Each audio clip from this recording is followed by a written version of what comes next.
কি রান্না করব তোমার জন্য? আপনি কি রান্না করতে জানেন?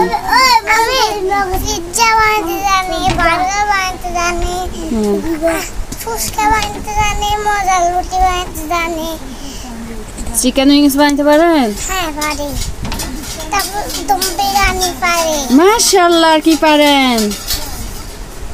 দম বিরিয়ানি পারেন, আর কি পারেন? কাচ্চি পারেন? হ্যাঁ কাচ্চি বিরিয়ানি পারি। তারপর আর কি পারেন? কাচ্চি বিরিয়ানি। কাচ্চি বিরিয়ানি আনছেন? আচ্ছা, খাইছি।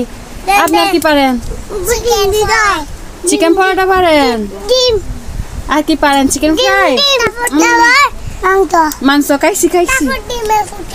ডিমের ফুটিন। মাশাআল্লাহ, আর কি পারেন? আর কিছু পারি। আইসক্রিম পারেন? আইসক্রিম পারি, চকলেট পারি। চকলেট পারেন? আর কি পারেন? চকলেট পারি। আচ্ছা, এদিকে আসুন। আমার কলিজা তো অনেক কিছু পারে, অনেক কিছু। ও আমার কলিজা ভরে গেছে। আপনাদের কারো কিছু অর্ডার লাগলে খাবারের জন্য আমার মনিকে অর্ডার দিতে পারেন। বলেন, আমাকে বলিয়েন, আমি রেডি করে দিব। আমাকে বলিয়েন, আমি রেডি করে দিব। আচ্ছা, তোমার রেস্টুরেন্টের নাম কি? বলো, রেস্টুরেন্টের নাম বলো। তাজকিয়া। তাজকিয়া রান্না। মাশাআল্লাহ।